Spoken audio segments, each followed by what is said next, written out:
Krista. Yes. It now seems certain that rejected love turned to smoldering hatred transformed Pearl Odell, 18 years old, into a demon.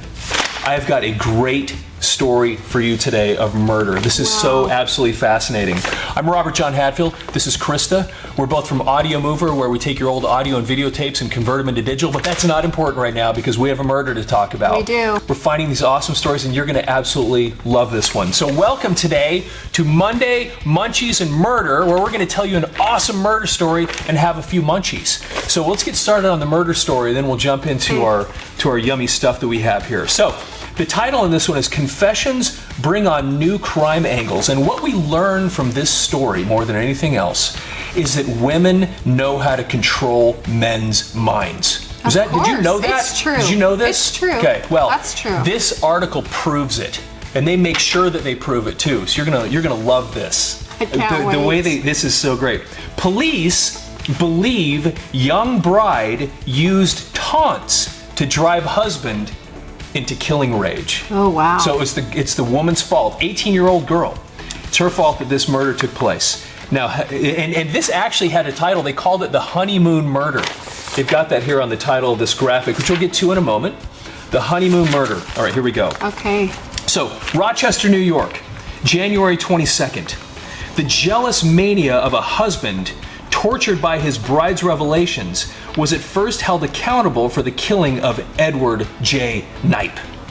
Now, Sheriff Andrew Weideman, who obtained confessions from Mr. and Mrs. Odell, is convinced a woman's malice is the real cause behind the crime.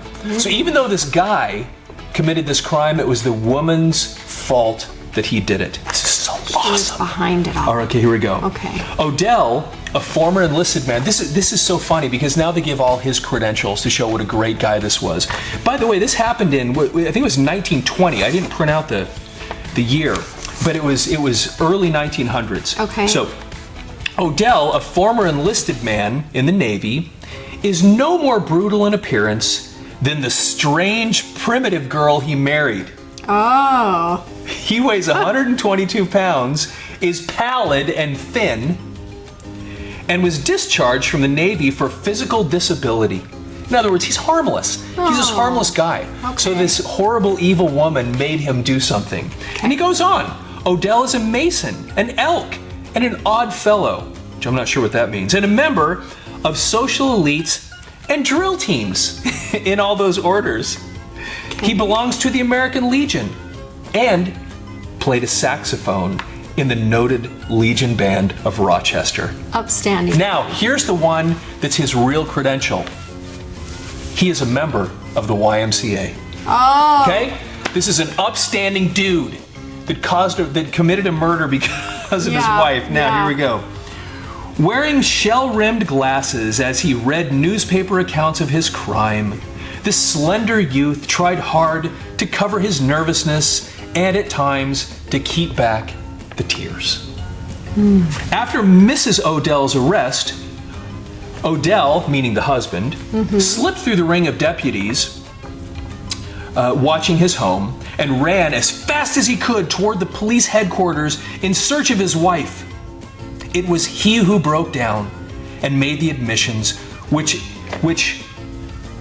enabled, some of these words are a little tough to read in these old scans, enabled the authorities to obtain a full account of the case from Mrs. Odell. So in other words, he broke through the police, went to the police station where she was, and he's the one that confessed, and that's what caused her to finally confess, because she wasn't going to. Now I had to make a chart, because there's several people involved in this, and I want you to be able to follow what's going on here in this story. So this is the guy, Edward J. Knipe, that was killed. He's the one that was murdered. James Lewis Odell, this is the guy that's this harmless member of the YMCA. And this is the evil woman, Pearl Beaver, this is her maiden name, Pearl Beaver Odell, who caused him to do this, okay? She's the bad one, it's her fault. Now, this is so awesome, this story, when you hear what happens here. This is so great. It now seems certain that rejected love turned to smoldering hatred, transformed Pearl Odell, 18 years old, into a demon. Wow.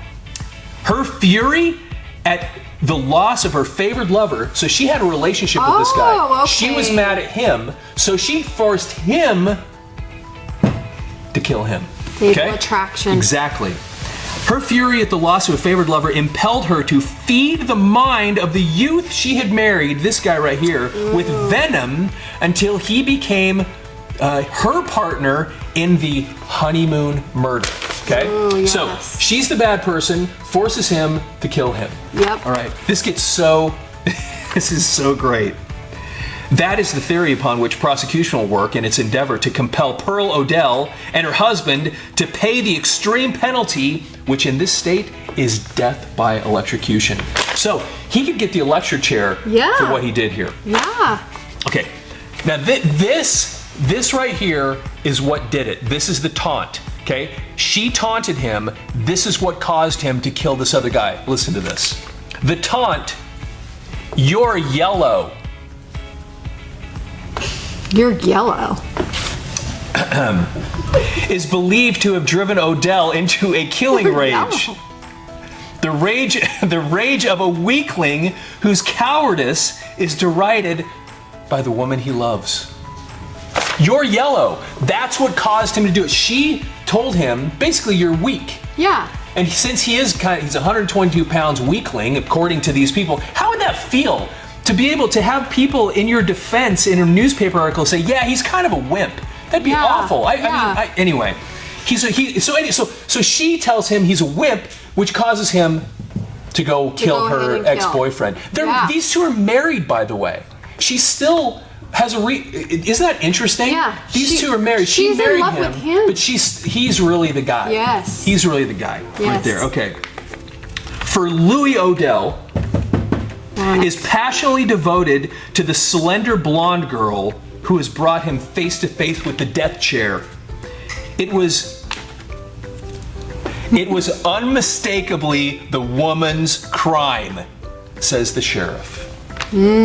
Sharp and clean in the light covering of snow which lay on the ground when the body of Knipe was found were two sets of footprints. One bore the deep mark of a French heel.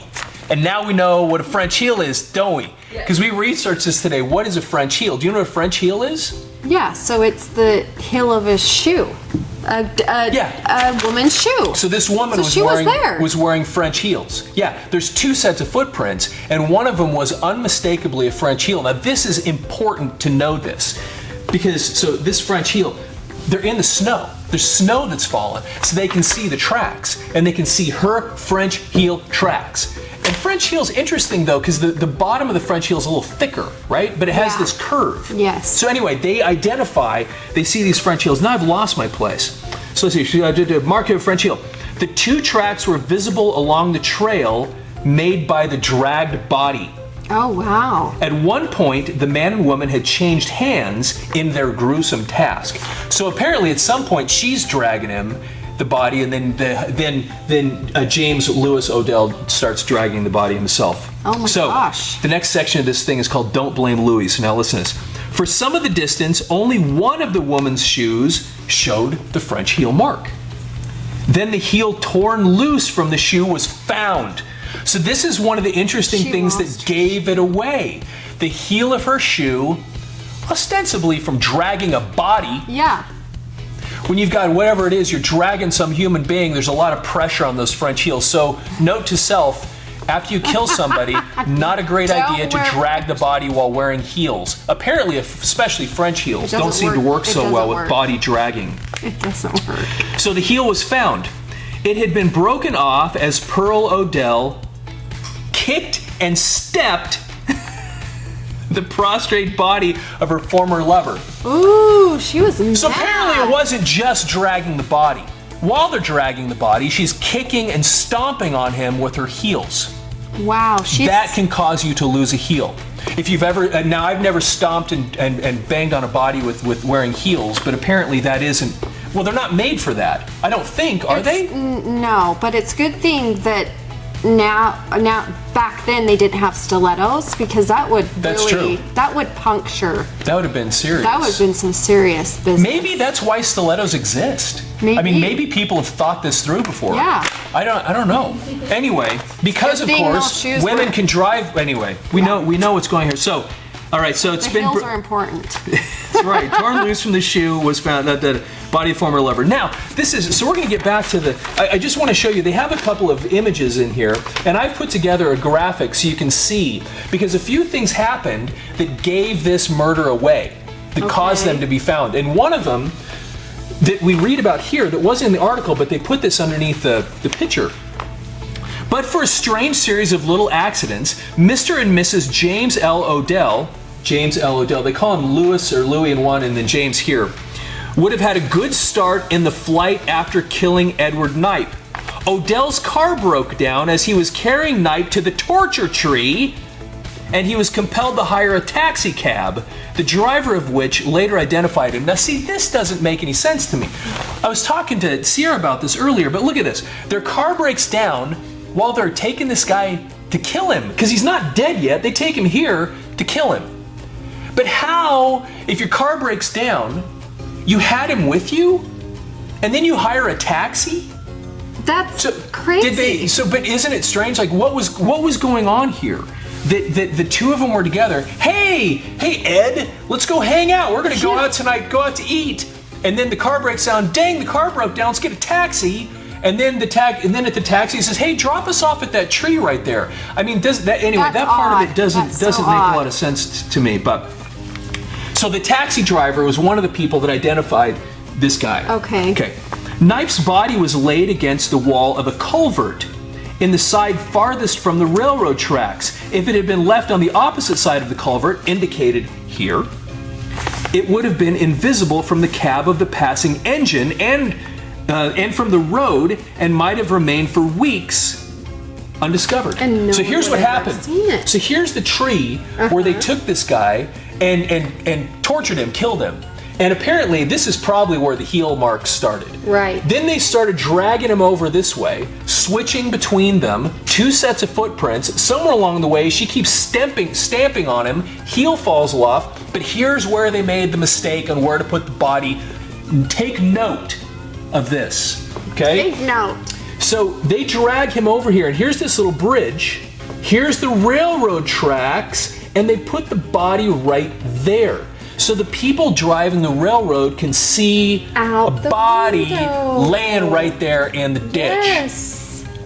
If they would have put him over here, they wouldn't have been able to see down into the ravine to see the body. Yep. That's the point. Right. So that was mistake number 2. Mistake number 1, snow, footprints, French heel, losing it.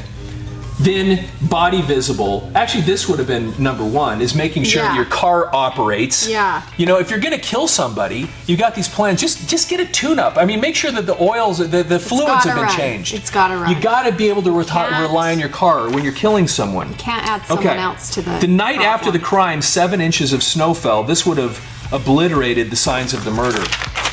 But once again, because there had been a little snow and they found their footprints, French heel gave it away. Okay, now, limping in her damaged footwear, Mrs. Odell trudged the 6 miles back to the home of her husband's foster parents. Here, she went to the bedside of Mrs. Arnold, which I guess is her foster mother, and said to her, "Well, I slammed him. Don't blame Louis." So. Oh, wow. So supposedly, she walked 6 miles with one heel to his foster parents and told them that she killed somebody. Now let's be honest. Does that sound real?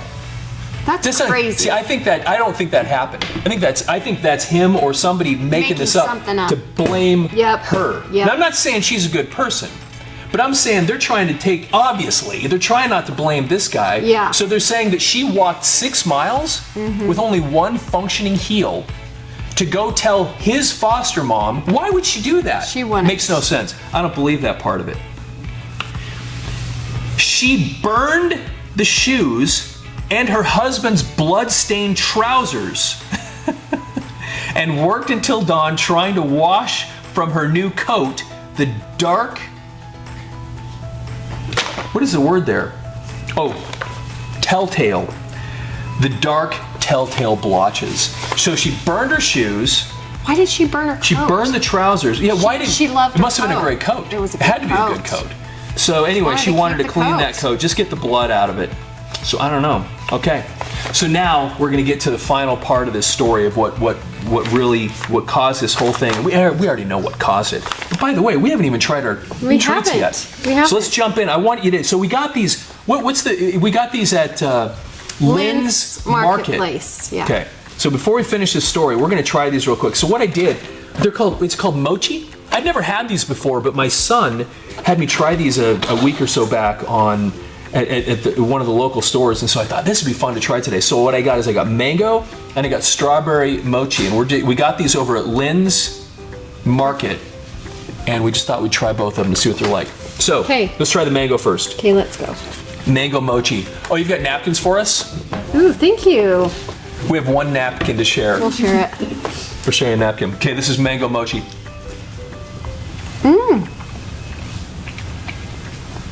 So I love mangoes to begin with. It's one of my favorite things ever. The outside is weird. It tastes like, it's the texture of a marshmallow. So imagine a marshmallow filled with some sort of thick pudding whipped cream. Ice cream type. Have you had this? You haven't had mochi before? I got a few extra in here for you to try. Let's try them. Okay, that's mango. They're good. That's good. Okay, strawberry. Strawberry mochi. It's weird. What'd you say it was made out of? Rice. It's like rice? Rice. Rice flour? Rice flour. Okay. Because it doesn't really have a taste, the outside. Then you have this powder. It's nice. I like it. Strawberry's good. I actually like the strawberry better. I usually love mango. That's awesome. Strawberry is way good. Okay. Really powdery. So anyway, mochi's good stuff. And that gets me ready for these last two paragraphs. Okay, we're gonna rock on this. And so we have all this going on here. And Knipe, so this is what started it all. Knipe became acquainted with Pearl Beaver. So this guy became acquainted with her through a boy and girl flirtation. Yeah. He was square with her, according to his code, Square. but never told his mother that he knew her. Isn't that interesting? So he was seeing her. So seriously, are you taking a woman seriously if you never tell your mom that you're seeing her? No. No. But she thought this was deadly serious. But if he never told his mom, come on. No. If you don't she introduce, he's not taking you seriously. Never told his mother that he knew her, and insisted in the last hour of his life that he never promised to marry her. Can you imagine this? So here she is with her current husband, killing this man. and he's saying, And she must be yelling at him, you promised we were going to get married. What's this guy thinking? Wait a minute. What the heck? What am I? He's going, I never promised to marry you. I never promised to marry you. She's digging her heels oh, she was mad. into his body. She loved Isn't him that crazy? and used him. Isn't that funny? Oh. So he's talking about, I never told my mom, and I never promised to marry you. This is so amazing. Okay, so he's insisting to her that he never promised to marry her as she's and she and her current husband are killing him. He's getting her even more mad. So now here's where these two people come in. One night last summer, Knipe called at the house of Pearl Beaver's sister to see Pearl. So in other words, he went here to talk to her about seeing her. The night before. Yeah. So the girl was out. No, this was the summer before. Oh, okay. She was out. No, sorry, she was out. The sister was out. And so Knipe and Terrence Cosgrove, Pearl's brother-in-law, had a long talk. Now this is important stuff to note, okay? Because when you hear things like this should tell you a lot. Cosgrove warned the younger man that Pearl was wild. Knipe went away and never approached Pearl again. So, Knipe's a smart guy. He goes over here to see her, and this guy Terrence, who's her brother-in-law, says, dude, she's crazy. She's a little bit crazy. Yeah. You don't want to spend time with her. Yeah. So smartly, he leaves. Yeah.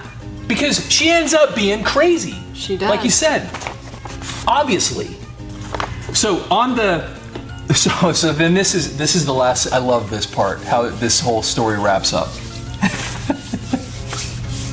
On the body was a letter signed Voila. Voila! Oh, you're kidding me! It told of a romance far different from the one which Knipe and Pearl Beaver had been involved. So anyway, Wow! there you go. Yeah. Voila! So kind of like, did it. There you go. There you You go. got it. That's what you get. That's what you for get. for not telling your mother about me, for not marrying me. And so now these two face the electric chair as a result of it. Isn't that awesome? That is awesome. So many things you Awesome can story. learn, life lessons from that story, not the least of which is the importance of French heels. Yep. Anyway, it's been great. Once again, we're from Audio Mover, where we take your audio and videotapes and turn them into digital files. And we're at audiomover.com. And we'll see you again next time on Monday Munchies and Murder. See ya.